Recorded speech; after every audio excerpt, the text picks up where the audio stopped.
Episode 128, you see it right there. I had to split the screen.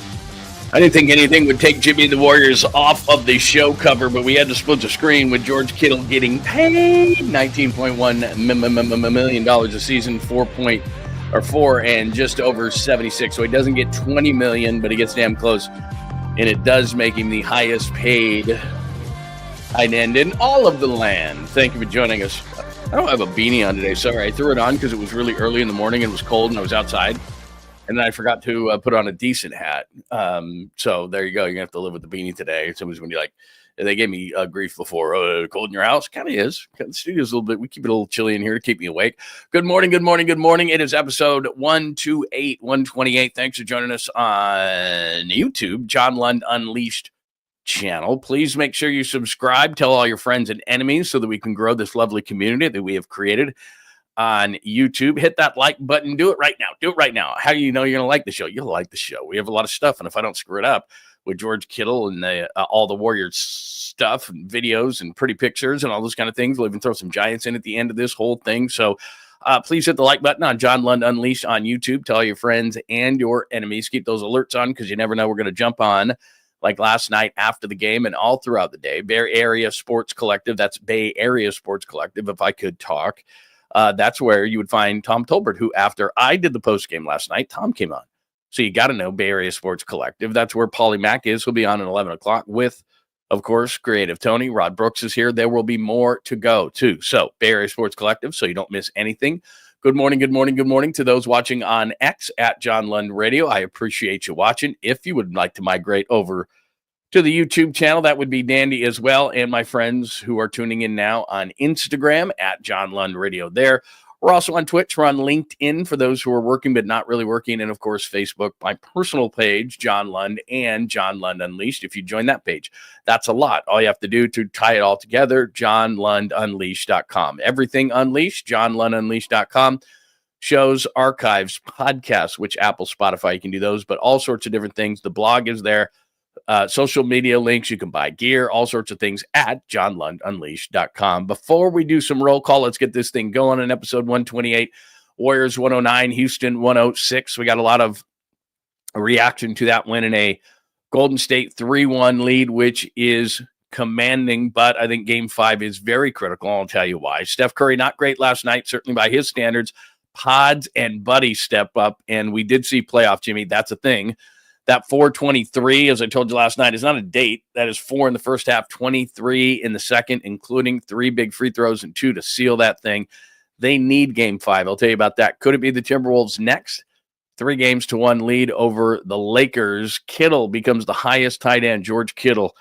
Remember that thing exactly 6 days ago when Diana Rossini came on? And I like her personally, but I don't think she's a very good insider. And she said sources and tried to make you panic and all that kind of stuff. The reason I got so pissed off about it, and I'll replay it for you, and I've also got George Kittle from the Super Bowl. The reason why it pissed me off so much is I might know a couple of people within the organization, and I heard things were going in a positive direction, and I also heard that George Kittle wasn't staying away because of the contract. George Kittle never comes to these things, the initial ones that are not on-field work, unless he's rehabbing the injury like Trent Williams and they want to see you, or something of that ilk. Christian McCaffrey wouldn't normally come to these. He had, obviously, injuries last year. He came. So then everybody looked at George and said, why isn't George here? George's not hurt.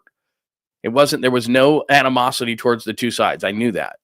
And then so when I saw that whole thing and she's trying to blow smoke and she's calling herself an insider, man, it's frustrating and it's ridiculous. And she probably knows the other 31 teams backwards and forwards a hell of a lot better than I do, and hell, she might have better insights into the 49ers. But for once, I kind of knew that they were dotting I's and crossing T's.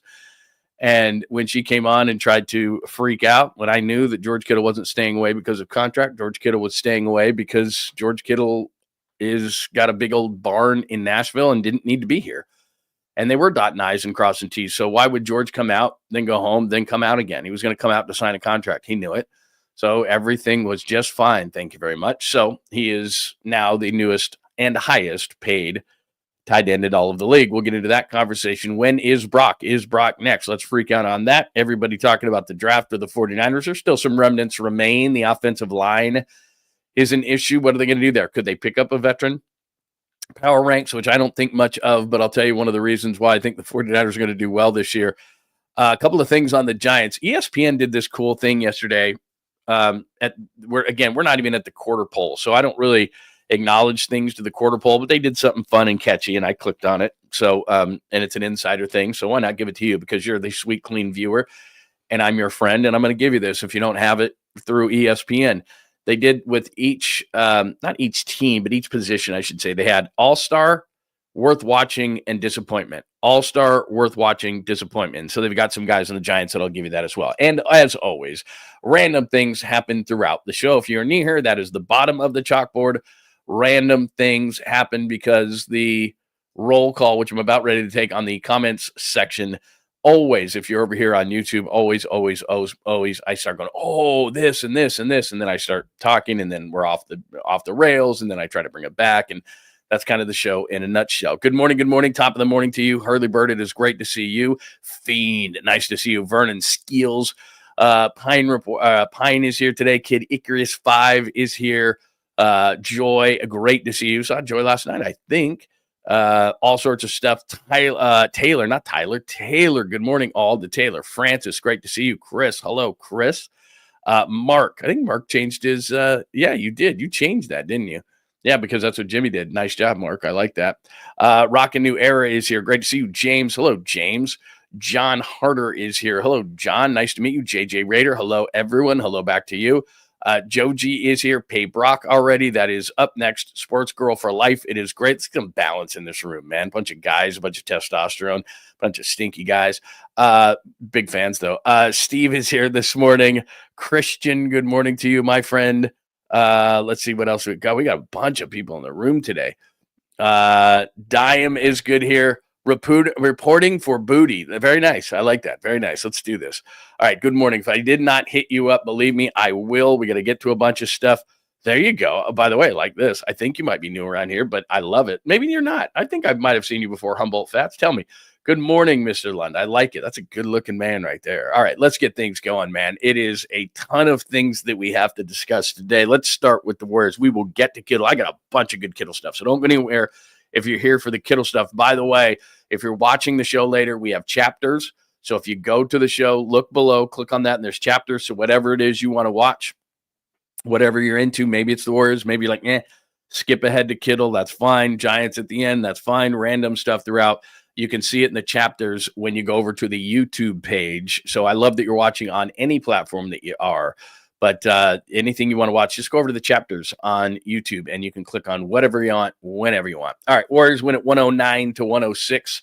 Couple of observations. And again, in this room, if you're new, I love to get your feedback. You do not have to agree with me. So 109-106, commanding 3-1 series lead by Steph's standards, 6 of 13, 17 points. That's not very Steph-like, especially in a game like this. That I think the percent, like, what's the percentage when you win game 4 up 2-1? Like, I don't know. You win the series 90% of the time, 95, 98. I mean, it's just, you win last night, you're going to win the series 3-1. You're up 3-1. You lose it, it's 2-2. And then whoever wins game 5, I think, wins 78% of the time in this series, and they'd be going back home. They'd have momentum. So, massive game last night. Absolutely massive game for both teams' seasons. And it comes down to executing at the end. It was kind of a weird game in that the Warriors get out 13-2. Then the Rockets have a big run to finish the quarter. Then the Warriors get off to a big run. The Rockets finish the quarter. They're up 57-50 are the Rockets at half. You're disappointed in everything. The Warriors go on an 18-1 run to start the half. They're rocking and rolling. Then to end the third quarter, the Rockets come back. So it's we start hot, you end hot. We start hot, you end hot. That's kind of how it went for the first 3 quarters of the game. And then down the stretch, it comes down to who's going to make a play. And the Warriors have Jimmy, and you're waiting for Steph to make that play. Where's that Steph 3, right? Where's that Steph 3 from that you're yelling at your TV? No, yes. No, yes. And it never really came. But Pod stepped up, Buddy stepped up. Jimmy was playoff Jimmy. And I don't know what they did at halftime, to be honest. He had 4 points at the half. And he's moving around like an old grandma. I mean, he's like, Just not looking good. And so you're thinking to yourself, we're not getting much from Jimmy. I mean, it's a Willis Reed situation. Okay, he's out there, and maybe he's giving us inspiration, but he's not giving us much from a basketball standpoint. Is there going to be a Kuminga sighting? Is there going to be, whatever the case may be? Nope. Jimmy Butler in the second half, absolutely great. Gets fouled, and that was a foul. That was a foul in the corner. You cannot, and I don't know why Dillon Brooks did this. This is just Dillon Brooks doing Dillon Brooks dumb things. Shot clock's running down. Jimmy has to hoist a three. He's not a great three-point shooter. Did hit one earlier in the corner from the other side. But Dillon Brooks puts his hand clearly into the ribs, and that's foul. Hits all three free throws. And then he seals it at the end after a Draymond Green stop. So 109-106, they lead 3-1. In fact, this is from Anthony Slater, who does a tremendous job at The Athletic. This is the final possession with the Warriors up 1, and then they get the ball, and Jimmy seals it with a couple of more free throws. But this was the final offensive possession for Houston with the Warriors up 107-106.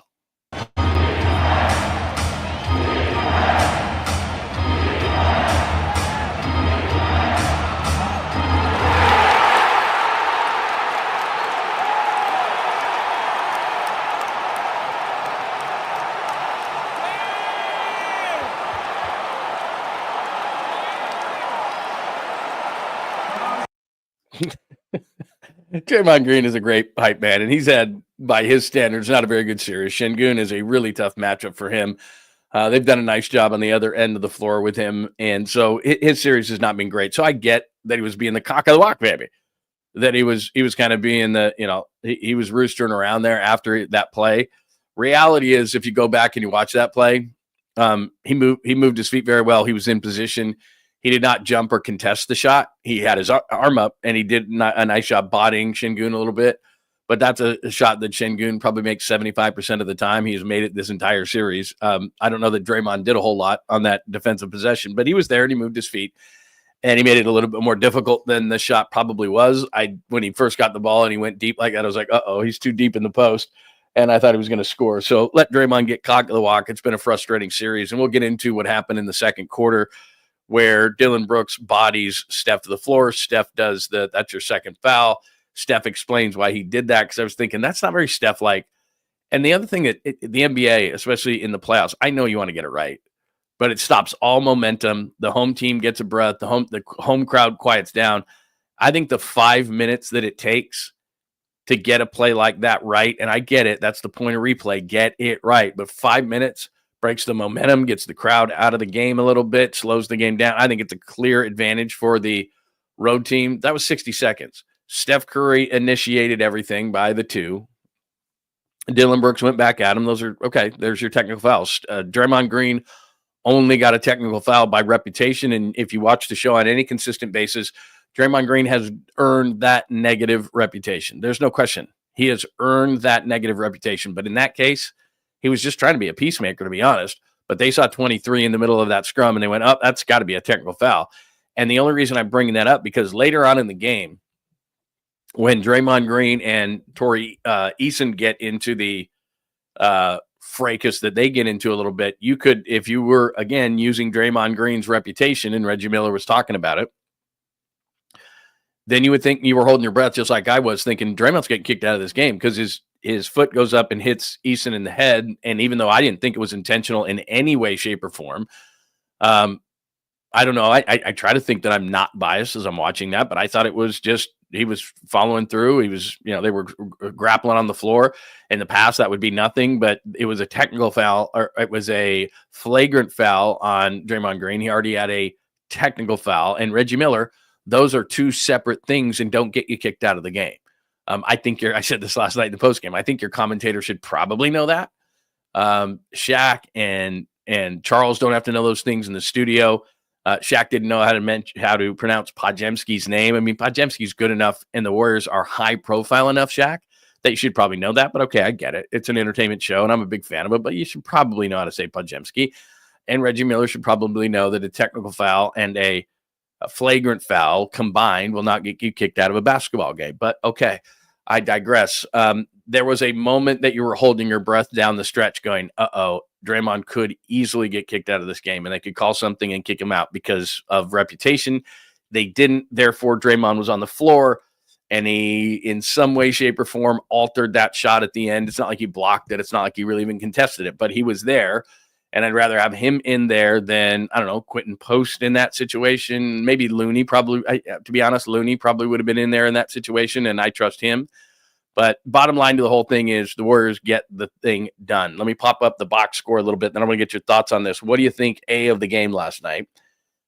B, give me some Jimmy love. What do you think? And Pods and Buddy stepping it up in this whole thing. And the other question, I had this throughout last night's game. Do you think they get it done in 5? And I'll tell you why it's so important to me that they do. So there's your box from last night. You know what 𝐮𝐬𝐿 can do in 31. By the way, in his 2 highest scoring games, they've lost them both. 26 in game 1 for 𝐮𝐬𝐿, 31 in game 4, and they lose them both. Amen Thompson was actually the most surprising player, especially offensively. 17 points, 9 boards, but they kept him to only 1, and they did a nice job last night in keeping the Rockets off the offensive glass. They rebounded like they normally do, but the Warriors actually had more second chance points than the Rockets. 𝐮𝐬𝐿 is just really tough to deal with. But again, 28 shots to get the 31 points, 12 of 28 for 𝐮𝐬𝐿. 1 of 7 from 3. He's not a 3 guy. The big guy was Fred VanVleet all night long. Lionel Richie all night long. He hits 8 threes, 8 of 13, 8 of 12. And a couple of times, and I got to imagine Steve Kerr told these guys behind the scenes, you can't leave the hottest guy in the court. The design is, for the Warriors defense, clearly is, it's not that they're letting 𝐮𝐬𝐿 score 31 points in a game. They're just saying, look, when Draymond's in the game, we're going to single him. That's just the way it's going to go. And I think in general, they just want to single 𝐮𝐬𝐿 and not let other players get going. Fred VanVleet just got going. And in fact, I thought on that last play, and I'm screaming at my TV just like you're up 3. You foul before. Now, you don't want to foul, and then they're going to get a 4-point, and they could possibly win the game. I understand that, and there's a fine line there. And Steve Kerr just doesn't do that. But as he rose up on the baseline for that, as hot as he had been in that game, I was thinking that's probably going in, and we're going to overtime. And it grazes the net. At first, I thought, did that go through? No. It was short, but still, it scared the hell out of you. So Fred VanVleet was great last night. 𝐮𝐬𝐿 was great last night. To put VanVleet's game into perspective, he had 1 3-point make going into game 4 last night. 1 in the series. I don't know what's going on with Jalen Green. It's the whole reason I picked the Warriors in 6 originally, because you don't know how young players are going to react to the playoffs.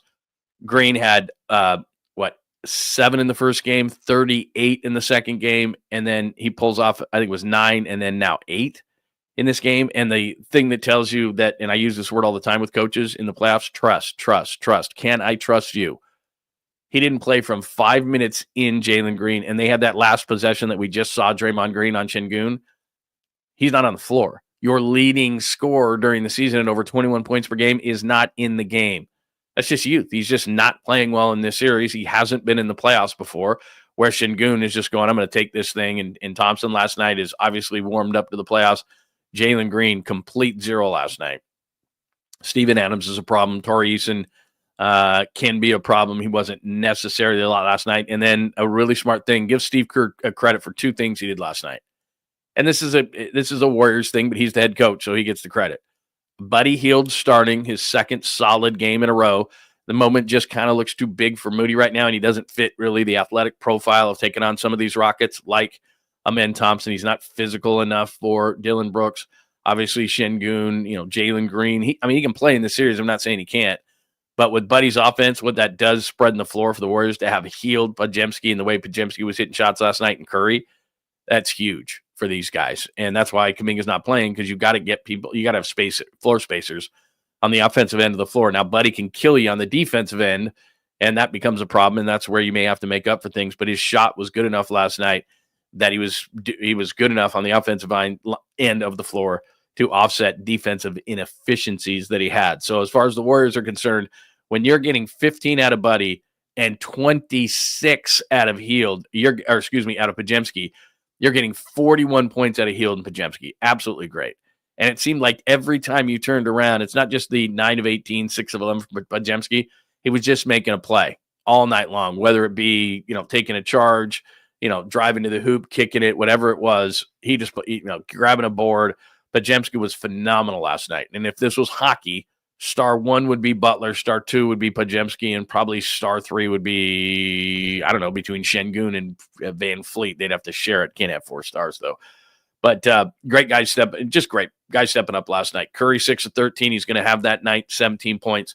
A lot of athletes on the Rocket side. As always, they're trying to body him and be tough with him and grab and do all those kind of things, and they did. And so Steph had a rough night, and they had other guys step up. And as I said, if you'd have told me at halftime when Jimmy Butler had 4 points and he finished with 27, I'd be like, you're way high. You are extremely high. Quentin Post had 12 of his 13 in the first half. Didn't give much. And then as we go down to the bottom, like I said there, you look at the second chance points. Warriors 21, Rockets 14. They were +7 on second chance points. So you get that kind of a situation where the Rockets going to make it up. Plus the other thing, look at the Rockets missed free throws. 11 of 23. They lost a 3-point game in which they missed 12 free throws. They shot 47.8%. I mean, you're kidding me? Excuse me, 19 of 31. I'm looking at three-pointers. They shot 19 of 31. So still 61.3% from the Rockets, and they missed 12 free throws. 12. So it still stands. They missed 12 threes. They missed 12 free throws. They're just, if you're not getting the second chance points, you're Houston. You're not getting the second chance points. You're -7 in second chance points. And you're number 1 in the league normally in that stat. And then you go 19 of 31 from the free throw line. I mean, look at some of these guys. 𝐮𝐬𝐿 was good. He was, 7 out of 10. But look at all these other guys. Just misses, left and right. And that was a huge factor in the game last night. So there is your box score, 109-106. And the Warriors take a huge 3-1 lead. Now, the reason I say, and so here we are, Golden State 3-1, Pods and Buddy, we talked about, playoff Jimmy, 4 points, and then 23. We're at need game 5. The reason I'm putting need, and I don't know, use whatever term you want. It's not must win because you've got a few after this. Would I so much say it's critical? Well, how far do you want to go in the playoffs? Do you want to beat Minnesota? Do you want to potentially, do you want to play Oklahoma City? Do you want to, or the Clippers? Or you want to get to the, I should say, do you want to get to the conference finals? Do you want to keep going in the playoffs? Because for an older basketball team, and Steve Kerr said this again and again and again, and in fact, Kerr said it before the series even started when he was talking specifically about Draymond Green. Draymond Green's going to have to face size and play the 5 the entire playoffs. That's just the way it's going to be because they play Minnesota next, who's up 3-1 on the Lakers. It's not that Rudy Gobert has the offensive skill that 𝐮𝐬𝐿 has. He doesn't. But they're going to crash the offensive glass. They're going to make things tough on him. Naz Reid is really good. So Gobert and Reid couldn't be more different of players. Reid's going to be on the outside shooting threes. Gobert's just going to be a garbage man inside and maybe be in the dunker position a little bit. He's not going to score a ton of points. And they're going to probably make it so that he's out of the game anyway because his drop coverage is going to shoot threes and hell, even Jimmy's mid-range. He just doesn't come out. So Minnesota's really good. They're physical. Anthony Edwards, anytime he's on the other team, he can crush it. He can score 40 at any given point. But he's still going to have to deal with some size in that Reed's a 6'10 guy, totally different than what Gobert brings to the table. But still, there's going to be size to have to be dealt with, and he's going to be a 5 in that series. You could get some more Quentin Post potentially, especially when Naz Reid is on the floor. We'll see. But he's going to have to play that position. And then if you were to get by Minnesota, which is going to be extremely difficult, then if you play Oklahoma City, they got a bunch of perimeter guys, but they have Chet Holmgren. If it's the Clippers, and I think the Clippers are going to get by the Nuggets. If it's the Nuggets, then it's Jokic. Duh. If it's the Clippers, then they've had success. Zubac has played well against the Warriors. So there's going to be size, and more size. So the whole point is that they've got to get rest for Draymond Green. He's struggled in this series. He looks pretty gassed. And they got to get him off his feet. Same thing with Steph Curry, older team. Same thing with Jimmy Butler. That might be the most important at the age 35. He's dealing with it. He had the one, I'm trying to think, was that in the third or the fourth quarter? I should know this off the top of my head, where he took the real hard fall to the ground and he kind of got up gingerly. That thing is going to be hurting today. Like Jimmy right now, what time is it? 8:39, right? Jimmy's going to be in treatment like all day. He's going to be in some contraption, some kind of a thing. He's going to be locked into something. I don't know whatever they're going to call it. But Jimmy Butler is going to be in a contraption, or there's going to be therapists. There's going to be massage therapists. There's going to be, that thing today is barking. That thing is barking on him today. So to me, need game 5. I don't know, critical. It's not must win, but I would say it's critical. Not to win this series. They're going to win this series. Duh. They're up 3-1. Look, I like what the Rockets are doing with that team, and they're going to have a year under their belt, and they're going to be better next year, and they're going to be scarier. And they have a guy like Reed Shepherd on their bench, who was the 3rd overall pick from Kentucky, who I think is a really good sharpshooter. I like their head coach. I like what they're about. I like their toughness, all those kind of things. I'm not here to throw a bunch of accolades to the Rockets, but that's a good young team. I don't know how long they keep a guy like Dylan Brooks around. Steven Adams is a nice piece off the bench. I'd keep adding veteran guys if I were them, Van Fleet, et cetera, et cetera. But they've got a nice core, and they're going to be around for a while. And now they're getting some playoff experience. So that's scary what they are able to do. But I think that they are just kind of starting on their journey. And I think the Warriors will win this, if not in 5, then in 6 back home. But I think any rest you can get, the more rest, the better, especially for Jimmy, especially for Draymond, especially for Steph. Get those guys off their feet, rehabbing some injuries in the case of Jimmy Butler, and that will determine how far the Warriors go. If they choke this lead away, and we're talking about a game 7 back in Houston, and that's the thing too, is Steve has got to get across to his guys, even though they're veterans. Real simple here, guys. You lose in Houston, they've got momentum. Now it's 3-2. If they somehow steal a game here, and they've played well, just not well enough here, but if they somehow steal a game, all of a sudden it's 3-3, and all bets are off in a game 7, and it's in their gym. It's in their place. It's at their house. So if I'm Steve Kerr, you can't treat it like it's a game 7 and play Steph 45 minutes, but you get across to these guys that we don't have any margin for error here. I know it's human nature. I get it that you guys are veterans, but the Warriors before have done this, like just thrown their shoes in the gym and said, we got these guys. It's not that way. Houston's not going to go away. So it's a huge game to me because it's going to determine how far they go, because every day you can get of rest and especially rest that you're not supposed to get, that's going to be better for the Warriors, especially with Jimmy's injury, Draymond having to play the 5, Steph is Steph. He's constant movement throughout a game. These guys got to get off their feet. I mean, that's just what it comes down to. So that's where I'm at game 5. Timberwolves next. We talked about that a little bit. We'll get to Kittle in a minute. Before I get out to the chat and see what you're all saying about the Warriors. So a couple of things I came across. I was looking for, this is going to stay Warriors, but stay with me for a second.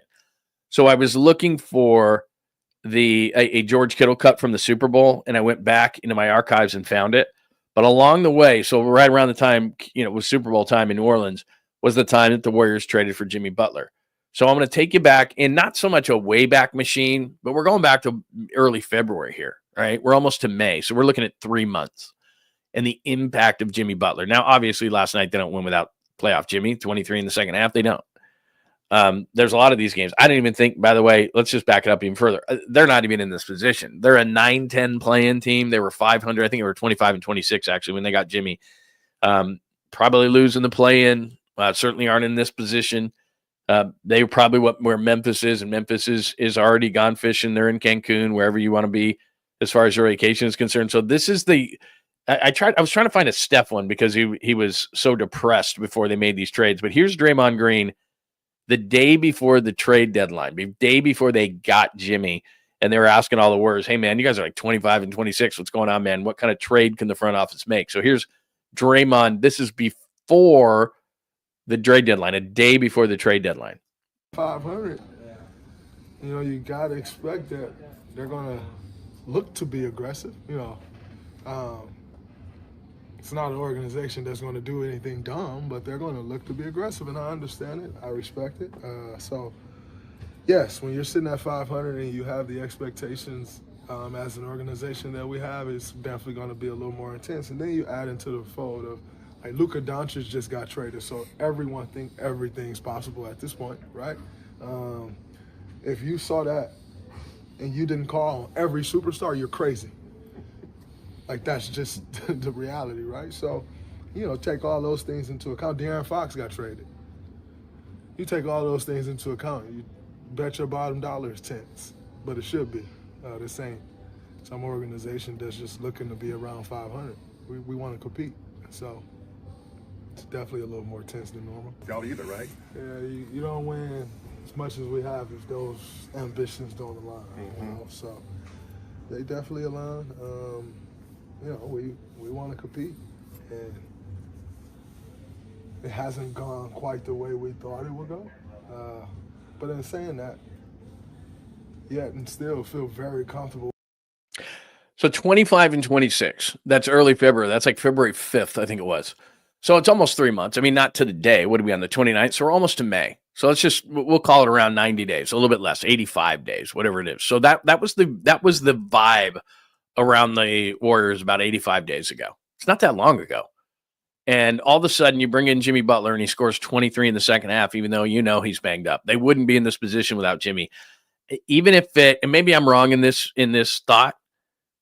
Durant may be healthy, maybe hurt. I don't know what his whole situation is, but Jimmy's just brought this lightness and vibe and perfect fit. It's like a puzzle piece, both on the court, off the court. He's having fun with Buddy Hield, and Hield's playing a little bit better. I don't know if Hield's playing this way, if Jimmy Butler's not around.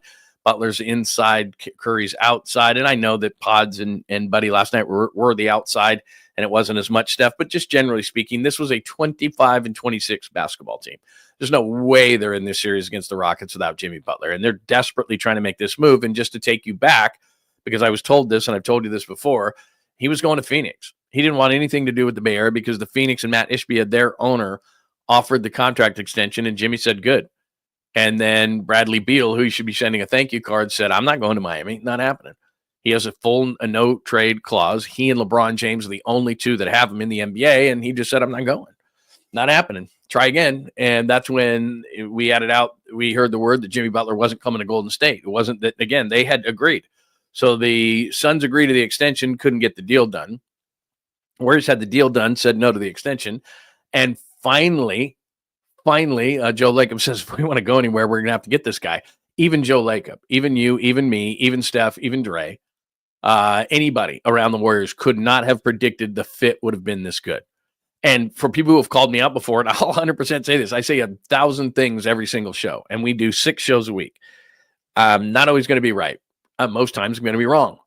But in this case, I was like, I don't want a malcontent like Jimmy. I wrote about it at johnlundunleashed.com. I'm like, if this is going to be the Jimmy Butler they get, and this is the only caveat I'll say, if this is the Jimmy Butler they're going to get, the pouting, whining, I want out, I want my extension, and he tanked the whole season for that team to get out of there.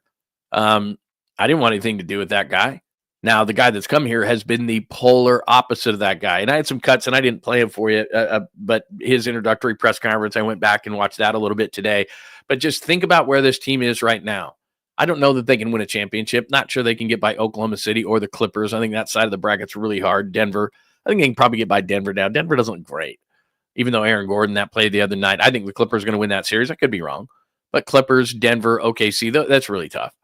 I think the Lakers have major problems. I've told you this before. I think LeBron's getting traded in the offseason. We'll see, because they're going to back Luke on that whole thing. The Timberwolves are underrated. They made it to the conference finals against Dallas last year, so I guess we shouldn't be shocked by this whole thing. But then again, they had Karl Anthony Towns, and I thought that was a big deal for Julius Randle. But they're playing good basketball, and as we've said, and Anthony Edwards is amazing, and he can throw 40 on you at any point, and he can carry a team, and he's done that. So Minnesota is nothing to laugh at.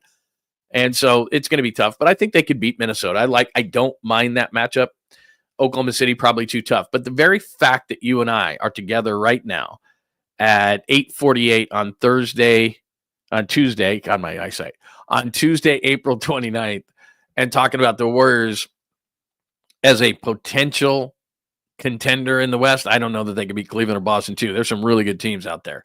So I don't know that they can win an NBA championship. I think in the offseason, they'll take Kuminga and try to get a stretch big who can also defend and rebound a little bit. That's really, really hard to find, but I think they'll try to do that. So I think that they still have needs. But Jimmy Butler fitting with the way that they fit so far, absolutely, unbelievably amazing. And a great trade by Joe Lacob, a great trade by the Warriors. They'd be dead in the water without him. And we saw another reason why last night. So that's why I wanted to play the Draymond green that I found. And again, it's because I was looking for something for Kittle that I'll play for you in a second, but just amazing. All right, let's go through everything from last night, 109, 106. Here's Steph, that little fracas, that'll dust up in the second quarter. Here's Steph's view on it.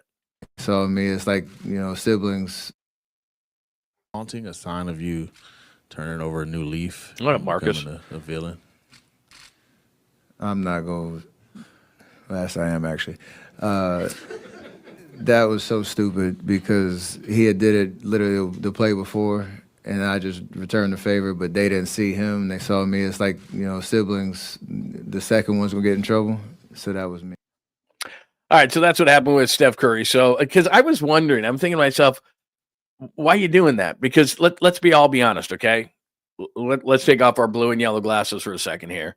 Steph initiated that whole thing with that gesture to Brooks, and Brooks, of course, is Dylan Brooks, and he reacted to it and tried to get the ball, and then the whole thing blew up. But as Steph pointed out, Brooks had done that earlier. He retaliates in that situation, and then everything broke out. It should have been on Curry, on Brooks. It should have taken less than 60 seconds. It's modern technology, everybody. Meanwhile, I sucked down 6 beers and had a sandwich. I mean, it's like, come on, man. Breaking the momentum of the game, giving, I think, the opposition, the crowd settles down. I don't like any of that. I think it should be done. And I miss Jeff Van Gundy in this way because Van Gundy would have been going crazy on it. But as a commentator, that should take 60 seconds. Steph initiated it. Brooks went back at him. That's it. Draymond Green was playing peacemaker. Draymond Green didn't do anything wrong, and yet he got a technical foul because he's Draymond Green. And I'll defend till the end of time the officials against Draymond Green barking at him constantly. But in that one case, his reputation 100%, not 99%, not 98, not 97, not 94, not 89, not 78. 100% got him that technical foul.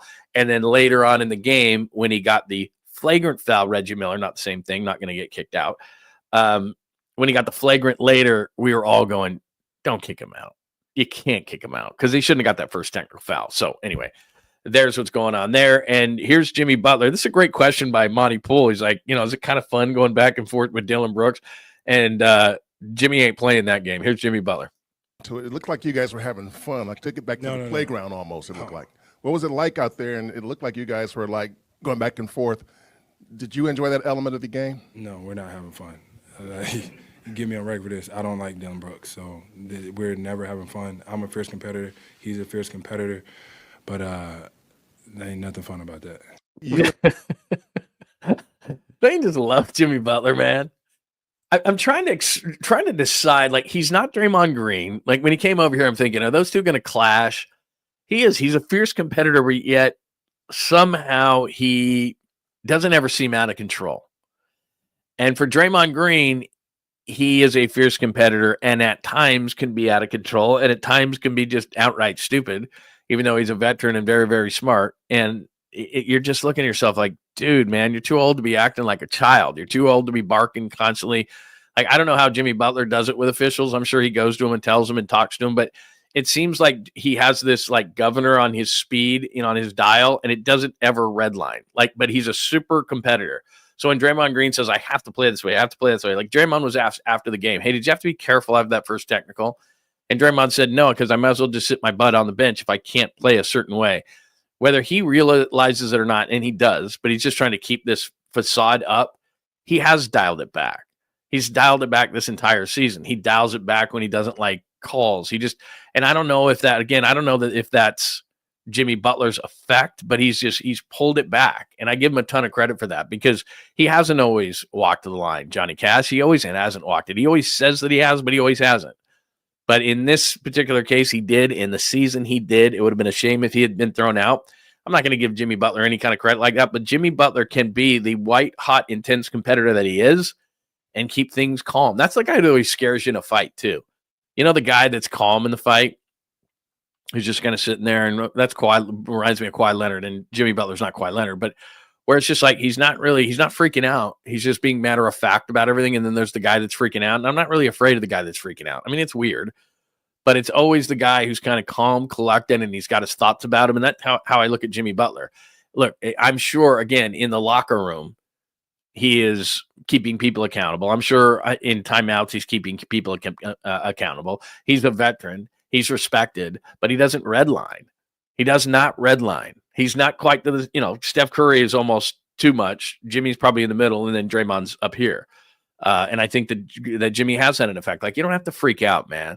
I can't think of a time that an official's gone to break and then the call got reversed because the guy bitched and moaned. Like, Draymond beelines right to the official, and we go to break. The Warriors lead it 76-68 with 3:22 left in the third quarter. We're back after this.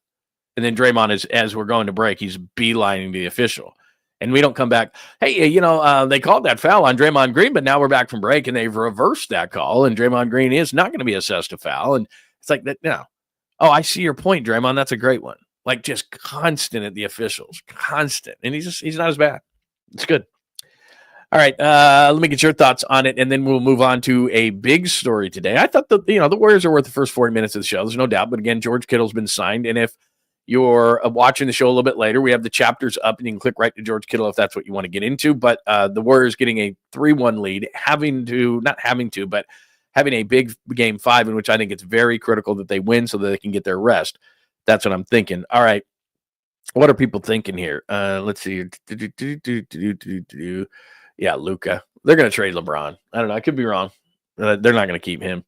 We're talking casinos. Give me more. Give me more. I was in the, I didn't do a lot of betting this weekend. I went 0 for the weekend as far as sports bets were concerned. I can tell you that right now. It was not good.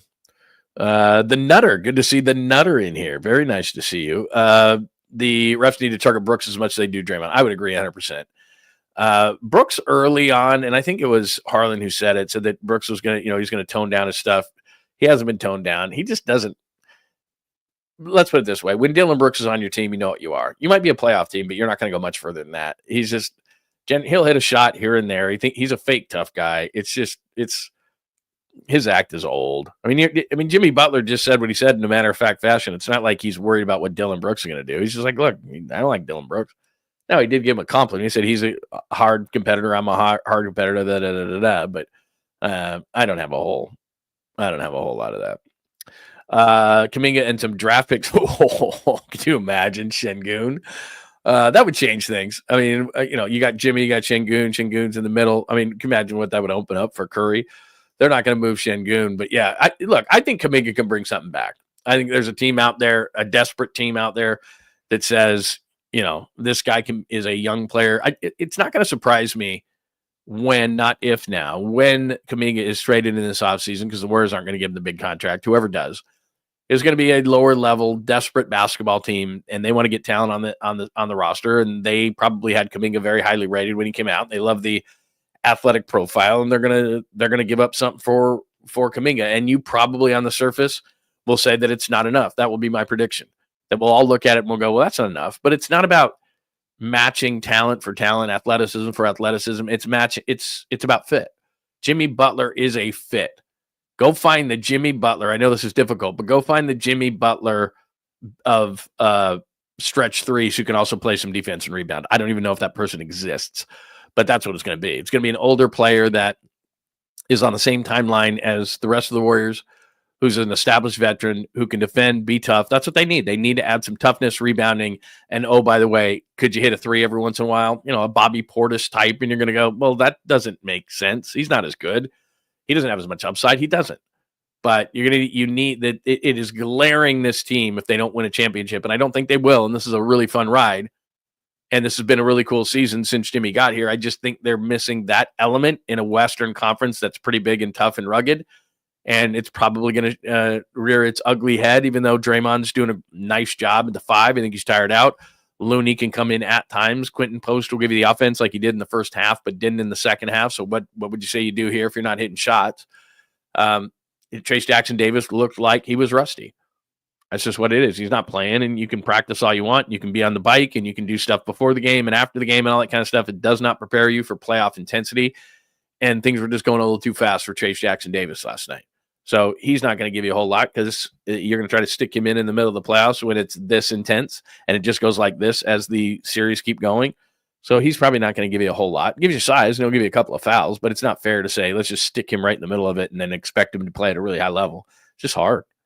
Greek Freak would be great. You got to give up a lot. You're not getting Greek Freak for Kuminga as the major part going the other way. Plus you got to match salaries. Best of luck. But they'll find somebody. I feel good about it. Luke is strong in the flop game. He is. Him and LeBron are just twins in that regard. So, yeah, I would say so. By the way, if I haven't said hello to Aaron and 49ers Faithful, it is good to see you today. If I have not seen you, like I said, good to see the Nutter in here today. Just making sure. Joe, I don't know if I said hello to you today. Good morning. Tribe, good morning to you, my friend. Very cool. We've used about the first 45 minutes to go in on the Warriors.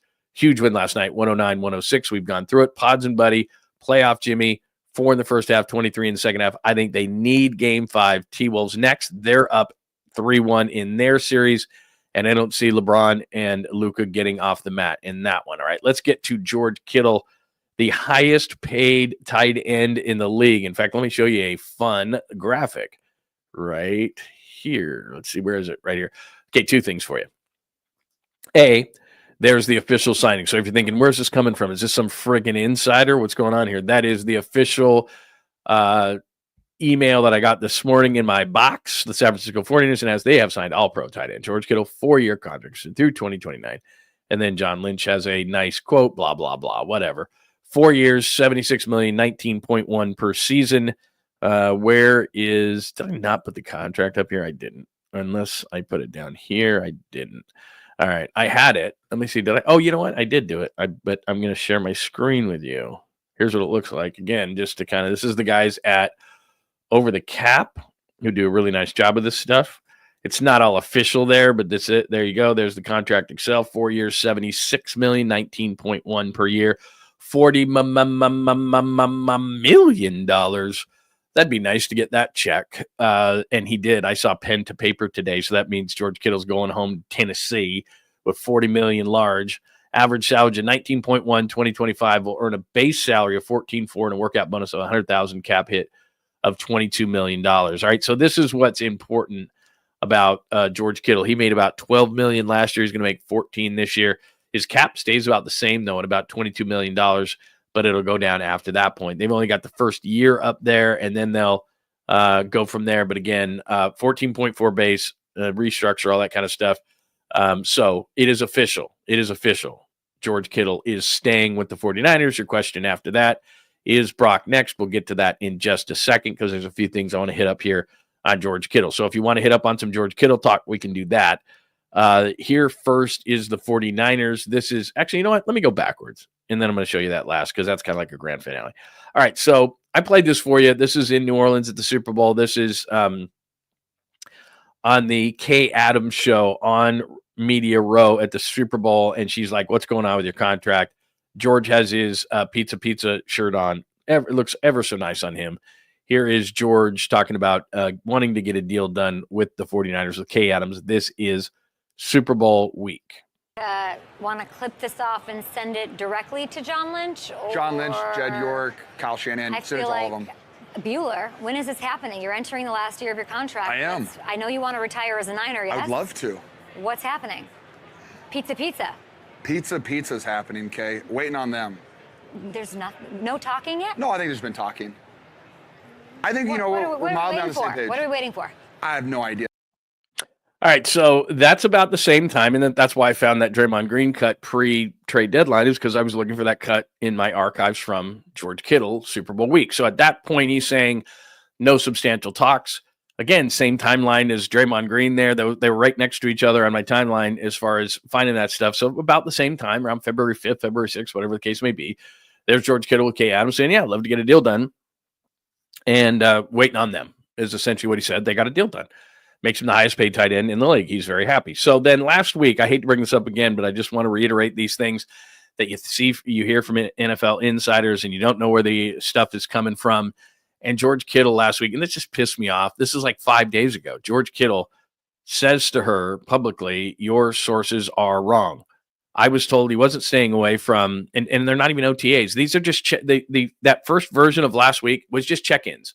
How you guys doing? Is everybody okay? And guys like George Kittle and Christian McCaffrey and Trent Williams and Nick Bosa, they don't have to show up unless they're coming off an injury because they know all those guys, they're veteran players who work out a certain way. Trent's in Oklahoma.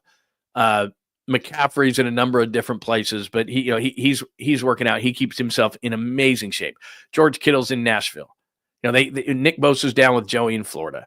Like the team knows that they can trust him. They're not out partying. They're not out drinking. They're not in Cabo. They're not doing any of those things. And if they're not rehabbing injury, they don't have to show up because there's no on-field work. It's just check-in. How's the injuries? How you doing? How's the family? See you later. That's what it is for veterans. They don't need to be on the field. They're not going to be on the field. They don't need to show up. George Kittle hasn't showed up at this portion of the offseason for years. But Diana Rossini did not go in on that. So we were hearing, certain people were hearing that they were getting close. They were dotting I's, crossing T's.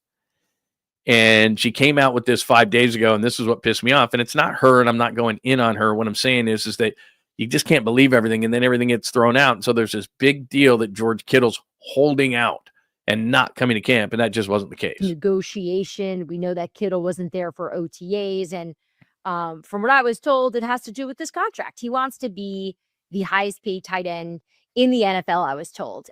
In fact, many around the league know about this, that he wants to make about $20 million a year. So, Chase, I reported that today, and Kittle, who's one of the nicest people in football, responded that my sources were wrong, right? So that was one of those situations where I immediately had to go dig on it then. Like, wait, did someone give me bad info? And there was just so many people sharing about this that I knew it wasn't wrong. Okay. And so she continues on. And even though she got a rebuttal from him that said your source is wrong, and a lot of people inside knew that they were dotting I's and crossing T's, she checked with more sources that weren't George Kittle, and still insisted that her sources are right and Kittle was being away and all these kind of things, when the reality was they were getting close on a deal. That was just 6 days ago. It was dated on April 23rd from George Kittle, so less than a week ago. I shouldn't really care about these things, to be honest with you, but like I said, people take this as gospel, and then what happens is that George Kittle, who's trying to be nice, to say your sources are incorrect, and the only reason I said this, and I tweeted this out a little bit later, is you wonder why athletes just want to cut out the middleman in the media a lot of times. It's because any small bit, George Kittle's a big timer. George Kittle's high profile. The Niners are a high profile team, regardless of what people say. They talk about him all the time. So the shows go crazy, and there's George Kittle getting a bunch of texts from people going, what's going on? You holding out, dude? What's happening? Teammates, friends, people around the NFL. What's going on with you, dude? And all he did was just send one thing out that said, your sources are incorrect. And then that should have been it. But then she went and dug more of sources that weren't George Kittle to say, nope, my sources are correct. No, they're not. He just said they're not, and he's the source. Anyway, I shouldn't care. All right, deal gets done. 19.1. So he didn't get the 20. He got 19.1, but he's the highest paid tight end. Beats out Trey McBride of the Cardinals. Now, this is the cool part. This is from the 49ers video team. They put this together. This was yesterday. George officially putting pen to paper and getting the big fat check. All right, you good? Yeah. Pretty happy. Why not? Third contract, same football team, great foundation, great organization. Pinch myself right now. Happy to be here. Oh, you have John's name on it. You might not get this, John. You might not get this one back. Ooh, that was really good. I remember watching film with Skinny Kid at Iowa. We were watching CJ. Oh, I know. I'm telling you, one private workout with CJ Butler got me a job. That's right. It's been a good thing for us. Oh, it's a great thing. I'm proud of you, man. Happy, John. Appreciative of everything. All right, so there is George Kittle. He is happy. He gets $19.1 million. And I've said this before, but I'll say it again. There were rumblings a couple of years ago within the walls that maybe George Kittle wouldn't see much longer, wouldn't see a next contract with the 49ers, had been injury prone to a certain point. That's not really fair to George Kittle to even use that term, because he just plays balls out, pedal to the metal. He plays very, very hard. And what does that do? He gets hurt. This is what he does. So you've seen in the past under John and Kyle that when, and really to a certain extent, no matter how good the player is, if they get hurt a lot, that's it, man. We can't put up with it. The best ability is availability, especially to the 49ers. So they weren't sure just because of the way that he plays, but they asked him to play that way. That's the irony. Play your ass off, Kittle. Oh, you're hurt too much, Kittle. Or, whoever the player is. So I'm not going to say they soured on him, but at that point I thought, I don't know that he's going to see another contract. Plus, George doesn't have an off switch. And for some people, we know that. There's people that that they don't have an off switch. You would think that I don't have an off switch. I do. I have an off switch.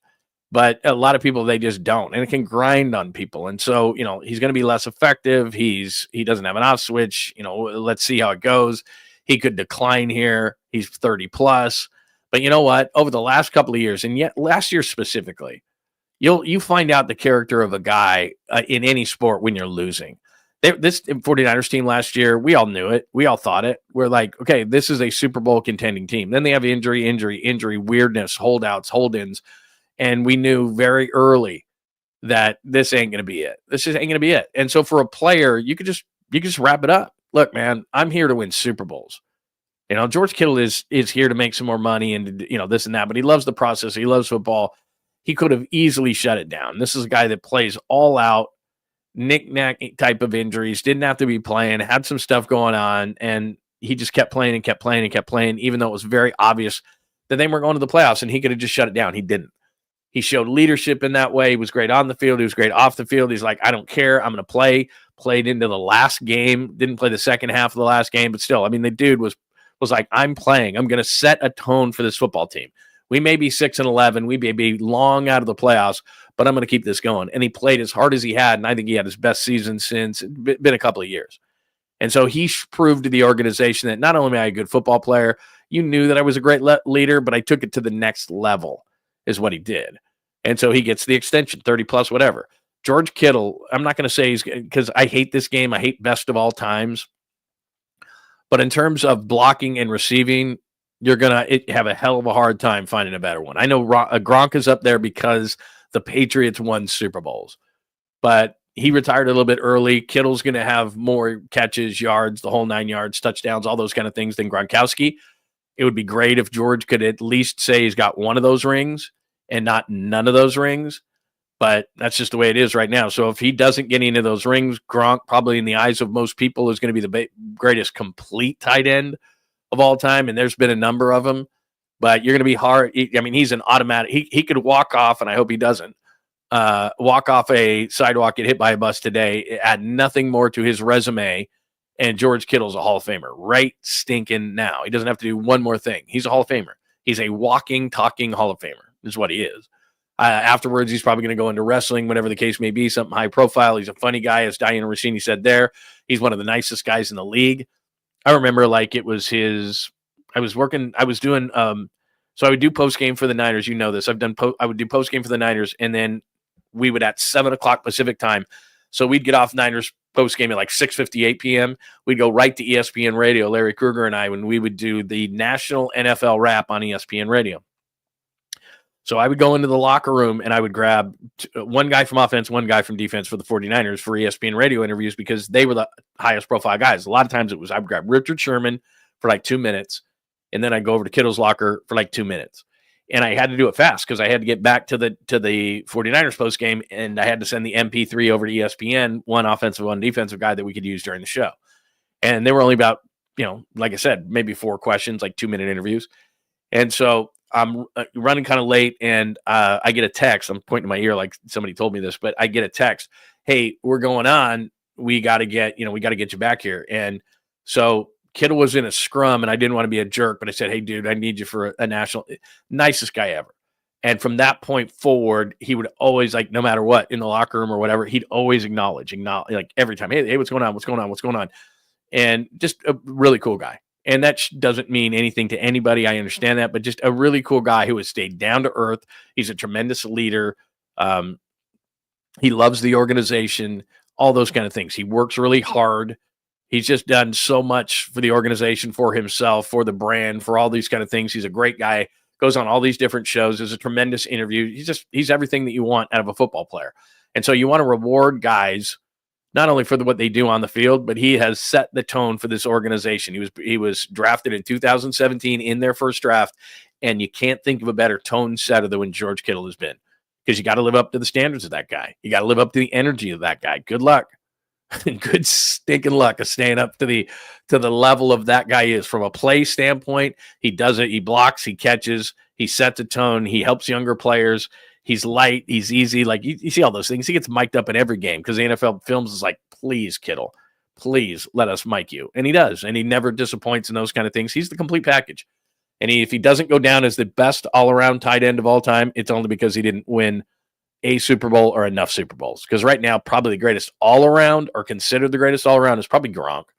And there's been a lot of good ones. 𝐃𝐨𝐧'𝐭 can catch the football. Tony Gonzalez is up there. There's a number of guys who've been very, very good. Kellen Winslow, amazing. Let's go back a little bit and acknowledge that football didn't start in like 1995. Just amazing tight ends. But you're going to be hard-pressed by the end of George Kittle of not saying that he is one of the greatest. And that's what I'm a fan of. I'm a fan of saying one of the greatest because, Again, tight ends I didn't see. Maybe there was better ones, but I didn't see them. And so I can't really comment on them. And there's been a lot of, the Ditkas and the John Mackeys and all those kind of things. I didn't see them play. So I can't say that they were better, worse, or indifferent. And the tight end position has just blown up through the roof. 70s and 80s that you block. You block. You'll catch a few passes, but generally you block. And then the Kellen Winslow's, Winslow came along and all that kind of stuff. And it's just continued to evolve, and Tony Gonzalez and all those kind of things. And it's evolved and evolved. But the two-way tight end and what George Kittle does, by the end of this thing, it's going to be hard to keep him out of it. Unless, and this is how we gauge people, if he doesn't win a Super Bowl, then they're going to, he has no rings. Even though, okay, the tight end, I'm pretty sure it wasn't his fault, but okay. So give me your thoughts on George Kittle. Very cool to see him there. Very cool to see the Niners get it done. As far as Brock is concerned, and then I'll go out to the comments line and get your thoughts on Kittle and the Niners in general here. As far as Brock is concerned, what this tells me, and the other thing is, I was standing there for Fred Warner last week. They're going to get a deal done. Fred Warner's not holding out. They're getting a deal done for Fred Warner. His deal needs to be redone because his cap number is 29.2 this year and 26.7 the year after, and then his contract is up. They're going to redo Fred's deal as well. And oh, by the way, this is another thing. They can walk and chew gum at the same time. So it doesn't mean because Brock's deal is not done, like the priority is Brock and they got to get Brock done. Well, they're talking to everybody. So Warner's going to get done. He didn't seem bothered at all by this whole thing. So Warner's going to get done. Kittle is done. And Brock is going to get done. And they're going to get done on time. You can see right now, Kittle's extension, that didn't go into July and August. The number one thing I take away from Kittle's deal that you can relate to Brock Purdy's deal is maybe they've learned their lesson. Maybe they don't want to have all these deals done in August and September, right? The problem in life here, sit on my knee, son. Let me tell you something about life. The problem in life, and you tell your kids all the time, is not making mistakes. It's making the same mistake over and over and over and over and over. And that's what drives you crazy. Hey, Niners, let's stop getting Nick Bosa in on September 6th. Let's stop getting Brandon Ayuk in. I don't know how late as hell they did. Let's stop with Trent Williams holding out and waiting to the last minute on that. Most of those deals, Debo, Kittle's deal before this, Warner's deal, all these deals, they'll get done in like July and August during training camp. Can we stop doing that? Could you get guys on in time? If you're going to learn anything from 2024, and it was a disaster, but you learn a lot in disaster in life. Bad things teach you a lot, just like good things teach you a lot in life. And what I think it should have taught you, and it seems like because they got Kittle's done early, taught you was let's not have this. Let's not have things lingering into training camp. Now, maybe they will, but I have a feeling that if they learned anything, we're not going to drag Kittle's thing into training camp. We're going to drag Warner's thing into training camp. We're not going to drag Purdy's thing into training camp. Let's learn a lesson here. 24 was a disaster. And it wasn't just because of the contracts, but it started with Ayuk's contract. Let's get it done. And then it was followed up by Trent holding out. How about let's get it done? Let's get these things done at the appropriate time. Get these guys in, kumbaya for everybody, and let's start off on the right foot. It doesn't mean that you can't have injuries. It doesn't mean freaky things won't happen. It doesn't mean you're not going to go 6-11. But it's like Vegas. It's odds. Odds are that if you get these guys in, things are going to turn out a little bit better. And so maybe they learned that lesson because normally George Kittle's last contract got done. I think it was July 21st, something like that. It was close to training camp, which is fine. You can just say, "Oh, that's fine," but because he got in before camp. But let's just get it done. Let's not push. So to me, where I put Brock next down there in a question mark, I think that maybe they learned a lesson last year and they should have. As far as the Niners offensive line, that's the thing that everybody's bitching and moaning about. And Kyle said we stayed true to our board and we didn't reach for an offensive lineman. Okay, I can buy that. I get it. You're saying best player available, even though nobody does best player available. You needed an edge rusher, you drafted one. You needed defensive tackles, you drafted two. You needed, they drafted for need and the best player at that position. It's not just pure, we're going to draft best player available. That just doesn't happen. So let's just throw that fallacy out the window. But okay, you didn't draft an offensive lineman is the point. McKivitz will be your right tackle. Williams will be your left tackle. I guess Brindle's the center. Barch maybe is going to be your left guard. I doubt it. Pooney's your right guard. That thing is set in stone. But I told you this before. Pipeline, there are different pipelines. There's free agency, obviously. There's the draft. But now that teams drafted linemen, for example, Well, does New England have an extra one now that Will Campbell is in there? Do the Jets have one? Do they? You check with all these teams now. You drafted a few. Seattle's not going to take your call back. They drafted 𝐬𝐭𝐳 18th, and they have crummy offensive linemen anyway. But the point is that you look at these teams that added in the draft, especially high in the first 1, 2, 3 rounds, that are going to have starters that are going to play over a guy. And then you're calling those teams now, going, "Hey, how much do you want for that guy?" And we like that guy, even if it's just a 1-year guy. Even if it's just a left guard that can compete with Ben Botch. A lot of times we did the Ben Barch Memorial inactive list, and he was inactive a lot last year, and that's why it was the Ben Barch inactive list, a Memorial inactive list. And he was, so you're going to go from inactive to starting at left guard. Maybe he's going to be really, really good. I don't know. But last year, one of the major problems was, and I tell you this all the time, was middle pressure with Banks and Brendel. Middle pressure, and then like 3rd and 1, 3rd and 2, those short yardage situations, they got stuffed all the time. And so you've got to upgrade there. I don't like Aaron Banks at $77 million. I don't like Brendel, period, even though he's not a bad run blocker. His pass blocking numbers, he was just on his butt way too much and getting pushed back into the quarterback way too much for me. It doesn't seem like they're going to bring in somebody like that, but I'm calling teams now because it's another pipeline way. You just said this the other day, there were 200, I think 258, 256, something like that in this year's draft. All right. Out of that group, let's say 180, maybe that's a little high, 175, 180 guys make rosters. That's probably still high. But that means that many guys are out on the street. So get a jump on some of those guys, call those teams that took linemen in the first few rounds, especially really up high, and see if there's a guy you like on one of those teams. Versatile. They need a versatile offensive lineman. They need a guy who can play tackle and guard. They're missing that. I don't love McKivitz. The Niners like him a lot more than you and I do, so he's going to be the tackle. But is there a guy who can play guard and center? Is the guy who's got a little bit more power? Is there a guy that's got a little more polish? I don't like Brock Purdy behind a first-time starting left guard, a center that gets bullied way too much in the middle, and I like Dominic Pooney, but that offensive line's not scaring anybody. What do the Niners want to do? They want to bully you, really. I mean, I know for all the fancy stuff Kyle Shanahan does, at the end of the day, they want to bully you. They want to go 3 yards in a cloud of dust, and that's not an offensive line that can get it done. Not at this particular point. So that's what I would say about the 49ers O-line. One more thing about the Niners, and then I'll get out to what you're saying. And again, Kittle, the big story today. But I saw this today. So this is The Athletic. And I'm not big into power rankings. You know that. I don't really care. But this is kind of interesting to me because so they put the first round pick up, and then with that first round pick, they put then the power rank for that team after the draft. So Mikael Williams, okay, but 22 for the 49ers represents where The Athletic has them ranked in the league at this particular time. So, and then they just do an analyst on the draft. Took defenders the first 5 picks, one of the biggest edge rushers, blah, blah, blah. Followed it up in the second round, one of the biggest humans on the planet, 6'6", 332, Alfred Collins. Sneaky name to watch, and I told you this yesterday, Jordan James. I think he's going to be the second back. Guarendo's still got a lot of work to do. I like Guarendo. There's a place for him. But with McCaffrey coming off an injury, Jordan James is a nice player. If you watch Oregon football this year, nice player. Not LaMichael James. Bust. But Jordan James, he's a nice player.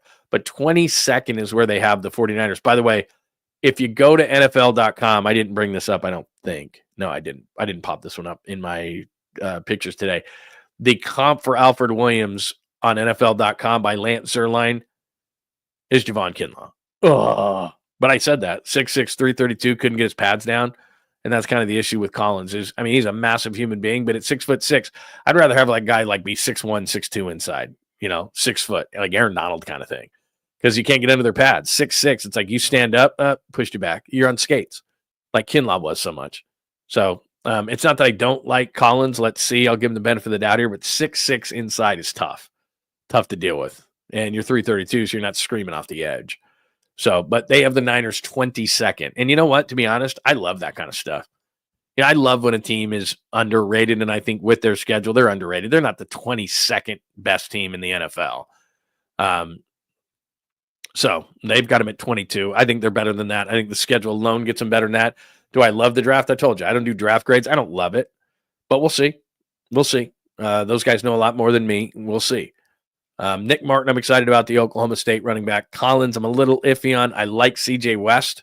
It could be one of those situations where you remember the Niners take the running back later in the rounds, and he's better than the running back they took early in the rounds. I actually like CJ West better than I do Alfred Collins, but we'll see. Plus, right away in the media press conference, like, I hate quarterbacks. I'm like, dude, we're going to get along just fine, you and I. So that's the Niner side of things. Before I hit a couple of remnants and hit you up with a couple of Giants things, let me check out what's going on with everybody. Please, let's see, right there. Please like and subscribe to both channels, John Lund Unleashed and the Bay Area Sports Collective. Please give us that like button. That will help the algorithm and help people find us. Hello, Papa J. Thanks for saying that every time you come in. I appreciate it. Very nice. 330 pounds. All you have to do is fall over and block the run. Yeah, I mean, it does sound simplistic, but yet 𝐬𝐻𝐾 came in with all that hype and the long arms and the big weight, and he was tall, and the first thing he did was stand up, and the second thing he did was get pushed back like he was on roller skates. Go watch the NFC Championship game against Philly. I mean, it was just like, ugh. And so then I saw that. I saw the comp. The comp was 𝐬𝐻𝐾. I was like, oh no. Yeah, I hope not, Joji. Kyle's arrogant that his scheme will override any O-line deficiencies, which puts Brock's health at risk. What they do is they empower coaches, is what Kyle Shanahan does. He empowers Robert Saleh. That's why I hope that 𝐾𝐨𝐫𝐞 has say on the offense, because I said this before the offseason. Kyle can get stale sometimes in his play calling, especially in the red zone. And I wanted somebody that he trusted, a new voice, a new set of eyes, kind of like when Mike McDaniel was here, to look at it and go, we've run that a lot, or we're becoming predictable, or this or that, or let's get a little more aggressive here or there. Look, Kyle has final say on what they do offensively and on play calling, all those things. He's still calling the plays, but I'd like to have another set of eyes in the room, and 𝐾𝐨𝐫𝐞 is that. He empowers him. He empowers the special teams coach, whether you like it or not. Like this last offseason when Brian Schneider was so bad, he empowers the guy, and then he does what he does. So Chris Forster is their offensive line coach. He's been doing this a long time. And the 49ers, because Chris Forster is who he is and they respect him and they let him do his job, is that they don't draft offensive linemen high. They just don't. Mike McGlinchey was a number 9 overall pick, didn't get to a second contract. I don't think that scared him away. I think if Will Campbell had been there at 11, he'd be the pick over Mikael Williams. Now, maybe not. I could be 100% wrong. But you don't want to start a rookie left tackle, which is what they're on the verge of doing if Trent Williams leaves this offseason. I don't know who the offseason, what offensive linemen, what offensive tackles are free agents. But I tell you this about free agency all the time. They're flawed, whoever it is. They're overpaid, old, injured, a problem off the field. They have some issue or something like that. It's just perfect players don't make it to free agency. They just don't. Perfect players don't. Like Drew Brees made it to free agency. He had a bad rotator cuff. And Miami and Nick Saban was in the league at the time, said, and then he went to New Orleans. And you'd think, looking back at it, that Drew Brees would be the perfect guy. Like, what does Drew Brees not do? He's a great leader. He's one of the best passers of all time. He's a Hall of Famer. He's this, that, and the other. At the time, he had a really bad rotator cuff. So perfect players don't make it to free agency. It was a godsend that you go from Joe Staley to Trent Williams. That just never happens. That's just pure luck. That's football gods going, okay, like they'll do that. Okay, you got one of those. We're not giving you another one. You got to get out of free jail card because you didn't want your quarterback to get killed, but we're not doing that for you again. Football gods are like, sorry, we did it once. So, yeah, it's an issue that they didn't go out the offensive line, and I get what Kyle said. He said that the right guys weren't there when we picked. I get it. I really do. But then what you've got to do is you've got to look into making a trade or free agency or something so that you can get some more offensive line depth. Because right now, I would agree with you. I don't love what he's behind in the middle. The left guard center combination, that means there's going to be push in the middle. Brock is barely 6'1", and there's going to be more problems. They've got to shore that up. And the offseason is not over, so I'm not going to freak out over it. All right, what else do we got? There are 3 plays. I know this for a fact, 2 and sometimes 3 plays that Brock can call at the line of scrimmage. So he allows it. It's just, I think what Brock does is he trusts Kyle Shanahan. I mean, that's just kind of what it is. That's why Kyle likes these kind of quarterbacks. Like I've told you this a million times, not that it ever even came close to fruition, but Aaron Rodgers was never coming here. The reason why Tom Brady didn't come here is I think Kyle Shanahan is just didn't want to deal with the ego. I mean, look at the quarterbacks that Kyle has coached in the league. Tell me the ego one. RG3, they didn't get along. Matt Schaub's not really that way. I mean, he's going to the Hall of Fame. He's a really, really good quarterback. but he's not really that way. It's going to scream and yell and be all those kind of things. That's just not Kyle. Kyle wants the offense run the way he sees it, and how he looks at a play is whether it was successful or was a failure. Did it get the maximum amount of production that it was supposed to get? That's how he works. It's just what it is. Yes, bottom of the pint for sure on Friday with Krug. For sure this Friday. I haven't talked to Krug, but I'm thinking so. I was in Vegas, as you know, and there was a draft. And I would have done it from Vegas still. That would have been amazing. But I kind of took the draft show and did that instead. But as far as I know, bottom of the pint. That was just a rare occasion in which the draft was going on. Krug got a bunch of stuff in the draft and all that kind of stuff. Say good morning to the East Coast, Red and Gold podcast. Good friends of mine. Go Niners. That's a huge story on Kittle, by the way. There you go. I really like Collins. I like Collins. Really like West. West is listed. I'm going to do this off the top of my head. 6'2", 317. He looks like a fire hydrant. And then they did the interview with him, and I popped in on that. I mean, dude is just like football, hate quarterbacks, football, like eats football. And I like that. And it's not that I don't think Alfred Collins could be good. Played at a big-time program at Texas. Just I see the comp, and he's 6'6", and he's playing inside, and it's just really hard. I mean, your technique has to be so good, because the minute you stand up, remember, the tackles outside, they're the guys who are 6'6", 6'7", 6'5", 6'6", 6'7". The guys inside, not all of them, but some of these guards are down there at like 6'2", 6'3", 6'1", centers like that, and they're just going to get under your pads and they're going to root you out. If they have good technique. And if you're 6'6" and you go up high, you're going backwards, man. I didn't make the rules. What else before we get to some Giants here? And again, big time stuff today in episode 128. Warriors beat Houston 109-106. Went through all of that. You can see on the chalkboard. George Kittle is the huge story of the day. He signs a contract extension, 4 years with the 49ers, 19.1 per season, $40 million up front. And George Kittle will remain a 49er, and he had an amazing season last year. He's going to go down in history. He's going to be on that Mount Rushmore that I hate. He's going to be debated with the greatest of all time, which I hate. Right now, Gronk, probably the best all-around tight end of all time just because of the Super Bowl rings. George Kittle, when all is said and done, will have better numbers. It's just, will he ever get a ring? But it's great news that the 49ers keep George Kittle, and it's great news that they're not waiting to the last minute. And I think if there's any positive in the Brock Purdy negotiations, it's that maybe, just maybe, they learned a lesson. How about we don't do all this stuff last minute? And I think that Brock Purdy could be on the verge. Fred Warner didn't seem to be alarmed at all about restructuring his contract. So these things are all going to get done. For all the negative stuff of the offseason, and I get it, the key things of Kittle now, Brock Purdy, I think shortly thereafter, and Fred Warner at some point too, are all going to get done. So those are all good things. All right, what else before I hit a couple of things on the Giants that I think are kind of interesting as they get ready for the Padres, the fathers tonight. Gronk, Kelsey, Winslow, Newsom, Kittle. Great call on Ozzie Newsom. Kellen Winslow, and let's make sure we say this, senior, not junior. He's a problem. Kellen Winslow, senior, obviously. Kelsey, very good. Gronk, yeah, that's a damn good list. I would throw Tony Gonzalez on there. Tony Gonzalez is a freak. Yeah, absolutely. Throw Tony Gonzalez on there, and I think we got a winner there. And like I said, I can't speak to Mike Ditka.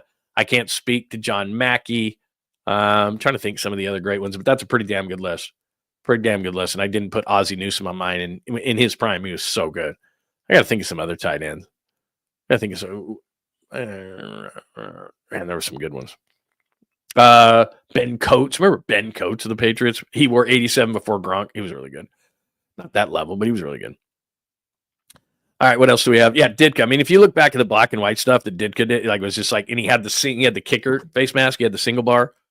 He just trucked dudes. That was badass. Let's see. Glenn started a Giants pod, had his first show last night. Very nice. I talked to Glenn. See, they don't tell me anything around here anymore. I talked to Glenn on home opener. I sat next to Glenn, probably talked to him for 30 minutes. And we were going back and forth on the virtues of podcasting and YouTube shows. And I was very complimentary to both. I was like, dude, whoa. This is big news. I don't know if you think this is big news. I think this is big news.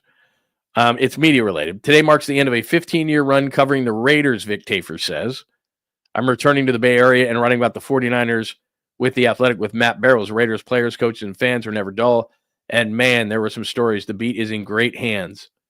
Thanks to Sean Reed. Yeah, he does a great job with it. But Vic Tafur is one of my favorites. I'm going to hit him up. Vic Tafur is an awesome guy. And so he's leaving Vegas. Today marks the end of a 15-year run covering the Raiders. Geez, Vic started covering the Raiders about when I got here. I'm returning to the Bay Area. Get that checkbook out, Vic. Hope they were paying you big time. And I'm writing about the 49ers with The Athletic and with Matt Barrows. If you're not following Vic Tafur, I'm going to see if I can get Vic on. If you're not following Vic Tafur, he is a great follow, and Vic Tafur is a great beat writer.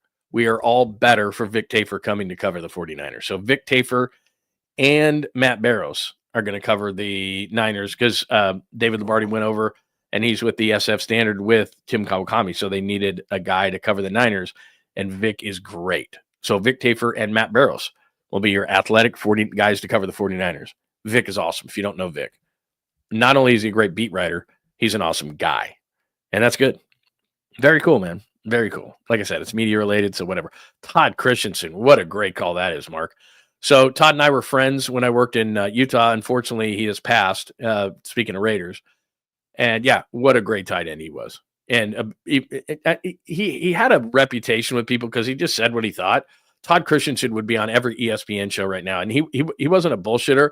He wasn't fake like Screaming A is or like Kendrick Perkins is or like a lot of these guys are. It's just Todd Christensen said what he thought. And he rubbed a lot of people the wrong way about it. But I was friends with Todd Christensen. I did shows with them in Salt Lake City on many occasions. He was our NFL insider. We did NFL stuff, and he would come on with me weekly. Todd Christensen was a great guy, even though a lot of people he rubbed the wrong way. He was a bit of, I don't know, maybe an elitist or something, but he just called guys out.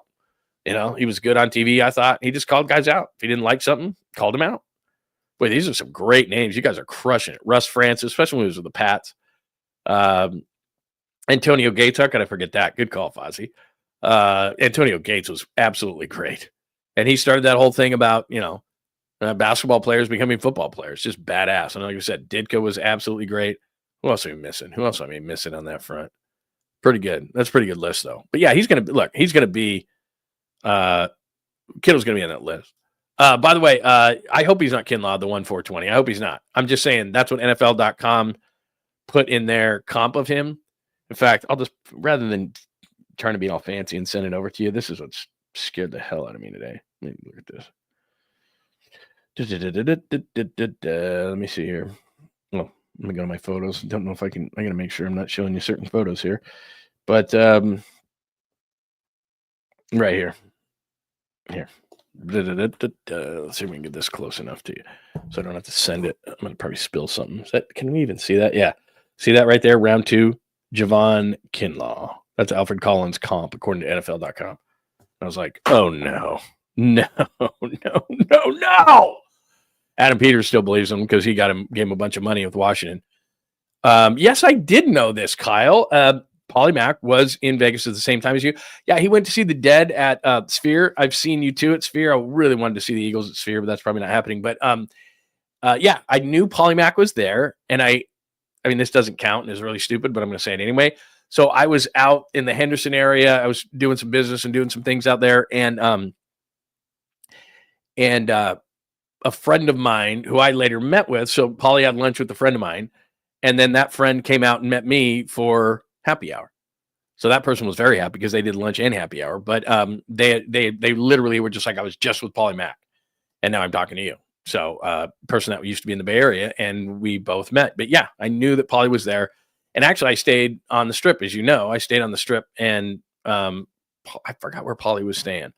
But it was close. But we didn't see each other. We didn't see each other, which, you know. What else do we have? Anything else on the 49ers today? Again, good day that George Kittle is signing. It's a good day that Kittle is signing early, and I take that as a positive sign on the negotiations with Brock Purdy. But I could be wrong. But I don't think I am. All right. What else do we have here? All right. Let's do this quickly on the Giants. All right. They play the Pods today. They play the Padres. Big series. I don't care if it's early in the season. This is a big series. Let me do this. Let me share my screen with you really, really, really quickly. If I can find this, that would be outstanding. Am I going to be able to find this? Do I have the probables? Oh, there we go. There are your probables for this series. So Nick Pivetta is having a great year. I mean, he's just kind of a journeyman, 32-year-old guy, and he's having a tremendous year. So this is going to be a good pitching matchup tonight. Logan Webb with his 198. Landon Roop, 2 starts before the last one was very, very good. Michael King is solid. So those are the first 2. Is there there's got to be a update on this one, right? We have a third, don't we? No. Okay. I see. This is just a 2-game set. I got you. Okay. All right. There's the Giants side thing. That's not what I wanted to show you, though. Look at this. So ESPN did this thing. I told you right at the beginning of the show, and then we'll jump out of here. ESPN did this bit, and 40 games is really what you're looking at. Then the Giants are 19-10, so we're a little short on this. But they did a thing, and they categorized some players as all-star, worth watching, and disappointment. All-star, worth watching, disappointment. And they didn't do it by team. Not every team had guys in here. So all-star, worth watching, disappointment. The Giants had 2 worth watchings, no all-stars.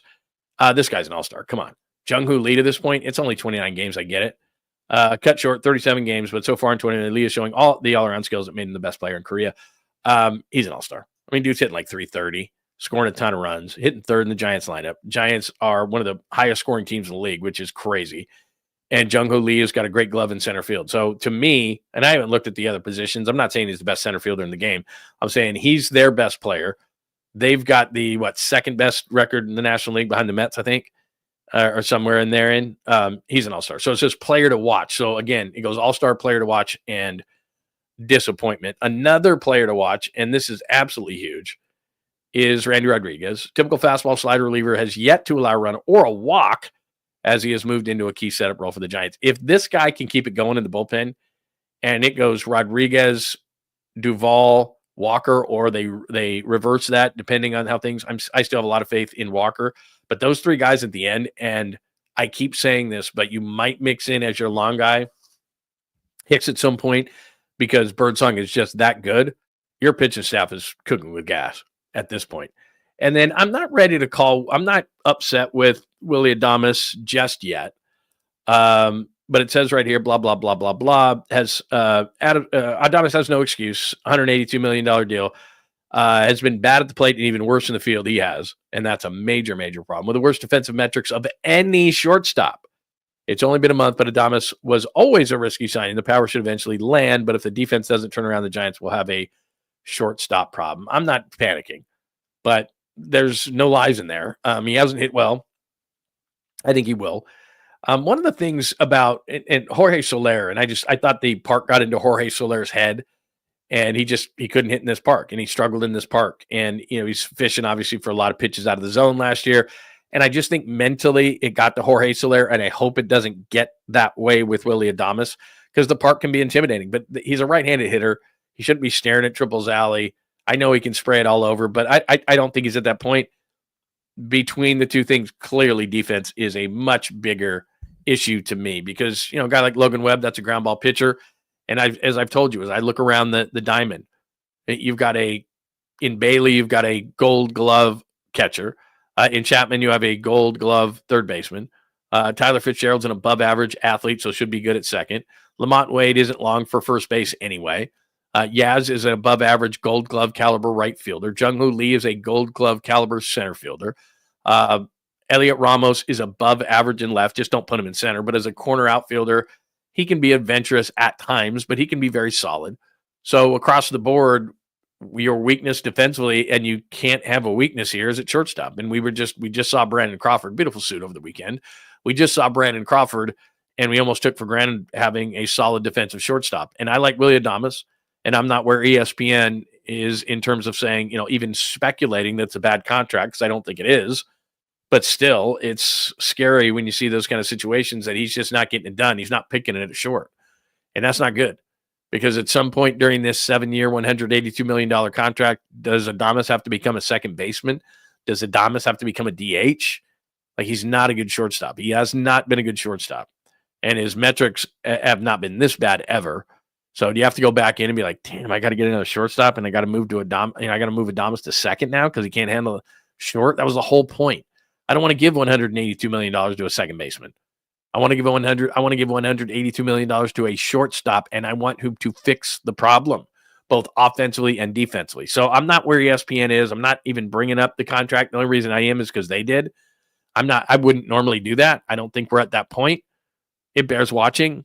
We're 29 games into his contract as a Giant. Not going to panic on that. But I get it. I get if you had to write about a disappointment at shortstop, he's been the one because it's both sides. It's offense, which will come around, and it's defense, which is concerning. Concerning is the word that I'll use there. So there you go. All right. Any more thoughts today? An exciting game or show today.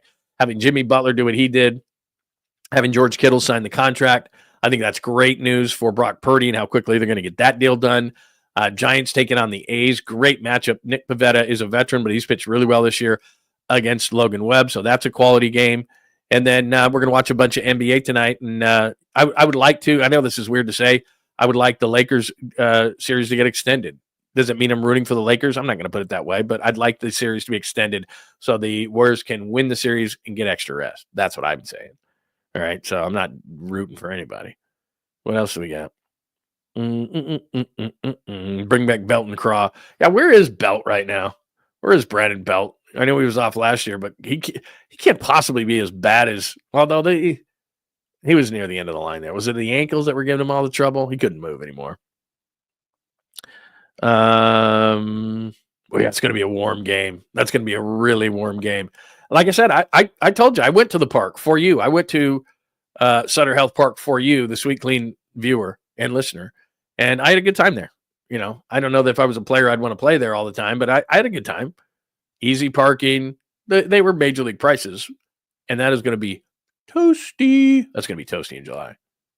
Yeah, I get you. I get you if you're a Giants fan and you're feeling that way. He's got to get it going. But we're still in April. The season begins in April. We're still in April. And if players had, April is always magnified. If players have a bad June, July, August, I'm saying individual months in the middle of the season, people don't notice as much. But April, we always do. Like, oh, he's off to a terrible start. Yeah, if Adames was off to a great start and had a bad July, we wouldn't know nearly as much. We just wouldn't pay as much attention. So bad April, always get on guys. He's got plenty of time. But defensively, he's got to get that thing together. You got to stabilize that infield for this pitching staff. And you cannot give extra outs. That's just a fact. What else do we got today? Yeah, it's only a 2-game series. Weird, huh? Padres only a 2-game series. That stinks. I want to see them. Although, playing the Rockies, what are they, 4-23 or something? My God. How would it be if you were a fan of a team and they were out of it in the first month? It's not even close. Like, just give us the first pick already. I don't know that they should have baseball in Colorado. I know they went to the 07 World Series. They've been bad for so long. It's just ridiculous. Just ridiculous. And nobody wants to sign there. Like, draft pitching to your blue in the face. It doesn't matter. It's just, that's a bad place for baseball. I don't care. Okay. Average temp is 84 in July. Should be cool. If it's a night game, still a minor league park. You do get up close. It is nice. It is. It is. It's not bad at all. I hope the Giants keep winning. The Warriors have to end the series and get some rest. I agree 100% on that. This two big, like I said, it's only 2 games, but it's kind of a big series. Could go down to a couple with the Padres. And not only that, it's tiebreakers and obviously wins. So there you go. I just gave you some great insight there. Anything else we've got today? Padres going down. I hope so. All right. Had a good time today. Thank you so much for everything. We've been about an hour and 34 today, but I think we got everything done in a nice fashion. Again, episode 128. Golden State 109, Houston 106. They lead 3-1. Pods and Buddy, give them the credit. Playoff Jimmy, 4 points in the first half, 23 in the second. They need game 5, however you want to call it. Not a must win, but get some rest. T-Wolves next. We'll find out soon. Kittle's now the highest paid tight end, 19.1 on average. $40 million goes into his account. NFL insiders told you about that. Brock next. I think that is a good sign that they get this thing done that early. Maybe they learned a lesson from last year. I think they should have.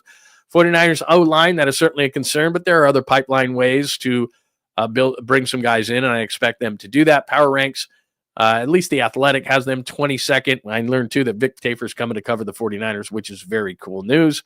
Giants and Padres gave you that stuff with Randy Rodriguez on the positive and Jung-Hoo Lee and Willie Adames on the negative side of things. That's not the greatest thing ever there. Let me just throw one thing up there because our good friends, and I want to make sure that we talk about this because this is really, really cool. What's going on here? Is this it right here? That's right. My good friends, that's how we start the show. 𝐸𝐴𝐵 Sports Medicine, that stem cell treatment that I'm always telling you about. I told you this yesterday. My wife and I walking around Vegas could have never done that last weekend if for not Dr. 𝐸𝐴𝐵. And she said that. She actually said Dr. 𝐸𝐴𝐵 right now is the only reason I'm walking around. Did a ton of walking down in Vegas, of course, like you do. Stem cell treatments, 925-275-9333. Stem cell treatments with Dr. Jeffrey 𝐸𝐴𝐵. I tell you about him, but it's my wife who is feeling so great right now. She's got the shoulder, the elbow. She's not icing as much. I told you we got that mini freezer in the garage. She's not using that thing hardly at all, but it was her foot over the weekend in Las Vegas because we just normally couldn't do that kind of stuff. And I'm doing it this week, actually. What's today? Tuesday? I think tomorrow. I'm going back in. It's been a while and just did the blood test. Going to do a short procedure, and then I'm back to my normal self again, and you need to do that as well. I have done the testosterone treatments, the low T treatments for a long time. Nothing compares to Dr. 𝐸𝐴𝐵 and what he does. You're going to feel better, and you're not going to have to go in every week and take a shot just every 4 months. You do that, so like 3 times a year. Quick procedure, you're in and out of there, and you're feeling like yourself. Check out Dr. 𝐸𝐴𝐵 for both those procedures, and they do much more. They don't just do those procedures. So check them out for low T that I do, and for my wife, she's doing the stem cell, but they do all sorts of other procedures.